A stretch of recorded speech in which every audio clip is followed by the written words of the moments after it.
অথচ নাস্তা পানি খাওয়া না সবাই আমার খাওয়াই দেয়।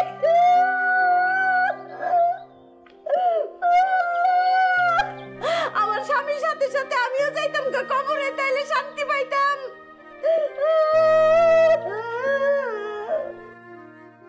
আল্লাহ তুমি কই আমার লয়ে যাইতে গো আমার স্বামীর সাথে সাথে, এই জীবন দিয়ে আমি কি করব?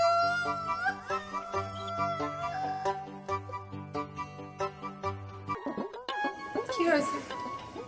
ও তুমি আসছো, একটু বসো না। এরম এরম হাই লেভেলে কথা বলতে ভালো লাগে, একটু বসো। আচ্ছা এই কুকিংটা করছে কি? বিপাশা আপু, সঙ্গে আমিও ছিলাম। কেন, কোনো সমস্যা? না না, সমস্যা হচ্ছে মানে কি যে তুমি একটু রান্না করছিলে জন্য ওই ঘ্রাণে ঘ্রাণে একটু খাওয়া যেতেছে। তোমার যে আপু রান্না করছে তো বোঝাই যায়, সে তো নাকের পানি চোখের পানি একসাথে কানতে কানতে এমন লবণ হয়ে গেছে, খাওয়াই যেতেছে। আপনি এসব নিয়ে মজা করতেছেন? বিপাশা আপু স্বামী মরে গেছে 1 সপ্তাহ হয় নাই, আর এগুলো নিয়ে আপনি মজা করতেছেন? রেনে মজার কি হলো ভাই? তোমার একটা কথা বলি, সেটা হচ্ছে কি যে আমি লজিং মাস্টার হতে পারি, কিন্তু সত্য বলায় একদম পিছপা হব না। এই যে তোমার বোনের নাম বিপাশা না, ওইটার নাম, হ্যাঁ তোমার বোনের নাম হচ্ছে ছিল নেশা। এত নেশা তার কান্দা, কানতে কানতে কানতে ঝালাপালা করে ফেলে। 3 দিন ধরে আসছে না, কান ঝালাপালা। এগুলো আপনি কি বলতেছেন? তার স্বামী মরে গেছে, সে কানবে না? এটা স্বাভাবিক ব্যাপার না একটা? স্বাভাবিক মানে এত কানতেছে, কানলে কি হবে? তার স্বামী তো যাতে উঠে করবে না যে আমি হাজির।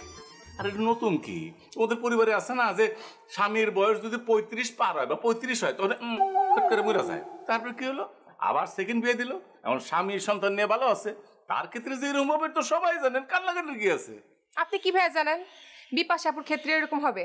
হ্যাঁ, নাও তো হইতে পারে। আরে বাবা, এটা তোমাদের ফ্যামিলির তো ট্র্যাডিশন যে তোমাদের যেই বিয়ে করবে সেই স্বামীর 35 বছর জন্মবে টুপুস করে মরে যাবে, এটা তো ট্র্যাডিশন।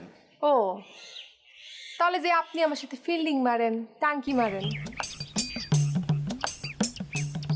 এই যে লাভ লেটার পাঠান, আমি যদি এগুলো আব্বারে করে দিই, তখন কি আপনার সাথে তোমার বিয়ে দিয়ে দিবে না? আপনার তখন কি হবে? হ্যাঁ, তখন তো না রে সোনা, এত কাঁচা লোক আমি না, কারণ আমার বয়স 35 পার হয়ে গেছে, এখন 36.5 চলতেছে, অতএব আমি করার সম্ভাবনা নাই। তাছাড়া তোমার মতো এরকম ফাইন একটা সুন্দরী মেয়ের সঙ্গে বিয়ে করে মরলে পরে আমি খুশি হয়েছে, আর বলতে হবে না এসব। এই তুমি কি এটা মিথ্যে কথা মনে করলা? মিথ্যে কথা বললে যে আমার জিভ পরে যাবে, তোমার মাথা সই করতেছে, আমার জিভ পরে যাবো। এই দেখো কি জিভ কষে পড়ছে, পরে না, কারণ সত্যি কথা বলছি। তোমার একটা কথা বলি, বলছি কি তুমি মাঝে মাঝে একটু রান্না বান্না করো, কারণ তোমার তো রান্না করলে একটু পেট ভরে খাওয়া যায়। আর যে খাওয়া দাওয়া হচ্ছে একটা ইমানের অঙ্গ, ঠিক মতো পেট ভরে খেবে, আল্লাহর নাম নেবে, অন্য অন্য কর্মক্ষেত্র কাজ করবে, এই হলো ঘটনা। ঠিক আছে, হয়েছে, এখন ঠিক মতো খান। খাওয়ার মধ্যে জামা গোটা মিশাই দিছি। এই শোনো শোনো শোনো, মনে পছন্দ করি কেন জানো? এই যে তুমি এত হাসি তামাশার নিয়ে কথা বলো না, আমার ফাইন লাগে। আপনি আমার দুলাভাই না যে আপনার সাথে আমি হাসি তামাশা করবো। ঠিক আছে, খায়া তাড়াতাড়ি আসেন, আব্বা ডাকি। চাচারা কেন আগে দেবে না?